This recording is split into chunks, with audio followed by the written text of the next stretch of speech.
नमस्कार, आप सभी का मेरे चैनल में स्वागत है।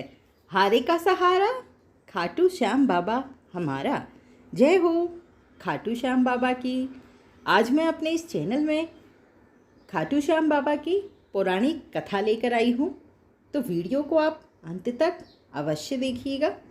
हिंदू धर्म के अनुसार खाटू श्याम जी ने द्वापर युग में श्री कृष्ण से वरदान प्राप्त किया था कि वे कलयुग में उनके नाम श्याम से पूजे जाएंगे। श्री कृष्ण बर्बरिक के महान बलिदान से काफी प्रसन्न हुए और वरदान दिया कि जैसे जैसे कलयुग का अवतरण होगा तुम श्याम के नाम से पूजे जाओगे। तुम्हारे भक्तों का केवल तुम्हारे नाम का सच्चे दिल से उच्चारण मात्र करने से ही उद्धार हो जाएगा। श्री श्याम बाबा की अपूर्व कहानी मध्यकालीन महाभारत से आरंभ होती है। वे पहले बर्बरिक के नाम से जाने जाते थे। वे अति बलशाली गदाधारी भीम और माता अहिलावती के पौत्र हैं। बाल्यकाल से ही वे बहुत वीर और महान योद्धा थे। उन्होंने युद्ध कला अपनी माँ से ही सीखी थी। महादेव की घोर तपस्या करके उन्हें प्रसन्न किया और 3 अमोघ बाण प्राप्त किए। इस प्रकार 3 बाणधारी के नाम से वे प्रसिद्ध हुए।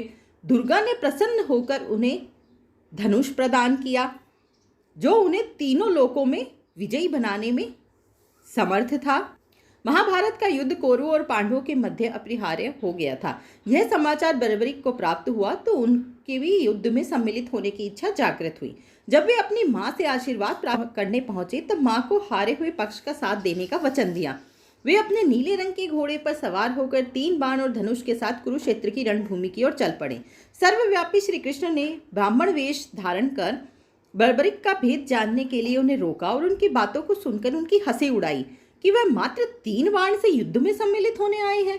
ऐसा सुनकर बर्बरिक ने उत्तर दिया कि मात्र 1 बाण शत्रु सेना को परास्त करने के लिए पर्याप्त है और ऐसा करने के बाद बाण वापस तुनीर में ही आ जाएगा।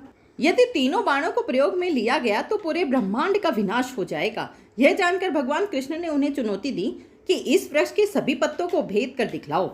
वे दोनों पीपल के वृक्ष के नीचे खड़े थे। बर्बरिक ने चुनौती स्वीकार की और अपने तुनीर से 1 बाण निकाला और ईश्वर को स्मरण कर बाण पेड़ के पत्तों की ओर चलाया।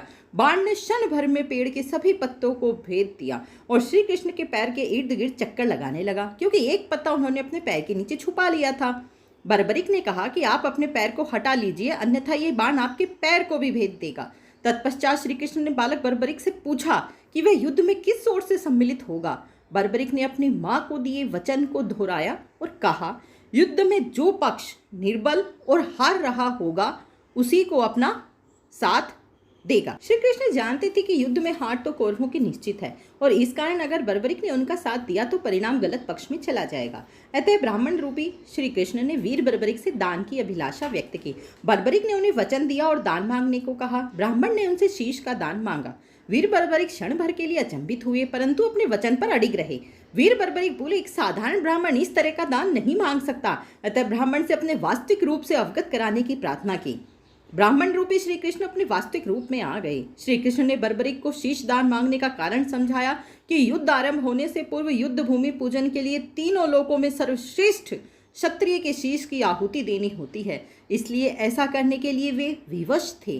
बर्बरिक ने उनसे प्रार्थना की कि वे अंत तक यह युद्ध देखना चाहते हैं। श्री कृष्ण ने उनकी यह प्रार्थना स्वीकार कर ली। श्री कृष्ण इस बलिदान से प्रसन्न होकर बर्बरिक को युद्ध में सर्वश्रेष्ठ वीर की उपाधि से अलंकृत किया।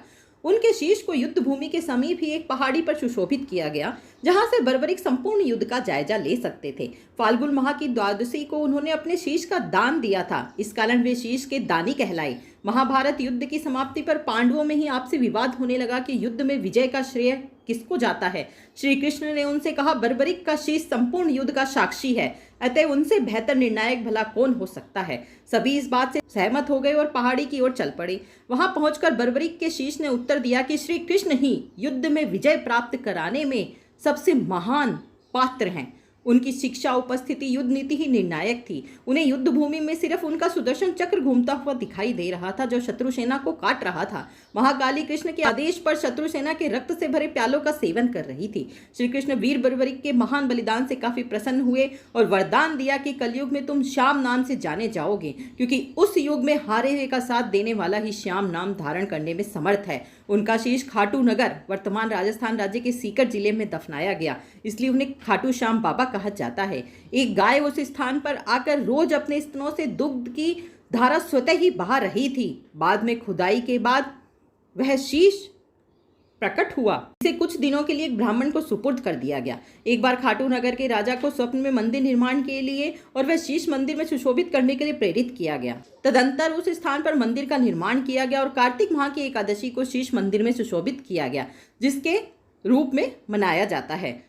मूल मंदिर 1027 ईस्वी में रूप सिंह चौहान और उनकी पत्नी नर्मदा कंवर द्वारा बनाया गया था। मारवाड़ के शासक ठाकुर के दीवान अभय सिंह ने ठाकुर के निर्देश पर 1720 ईस्वी में मंदिर का जीर्णोद्धार कराया। मंदिर उस समय अपने वर्तमान आकार में ले लिया गया और मूर्ति गर्भगृह में प्रतिस्थापित की गई। मूर्ति दुर्लभ पत्थर से बनी है। खाटू श्याम बाबा आज करोड़ों परिवारों की एक बहुत बड़ी संख्या के कुल देवता के रूप में पूजे जाते हैं। हारे का सहारा श्याम बाबा हमारा।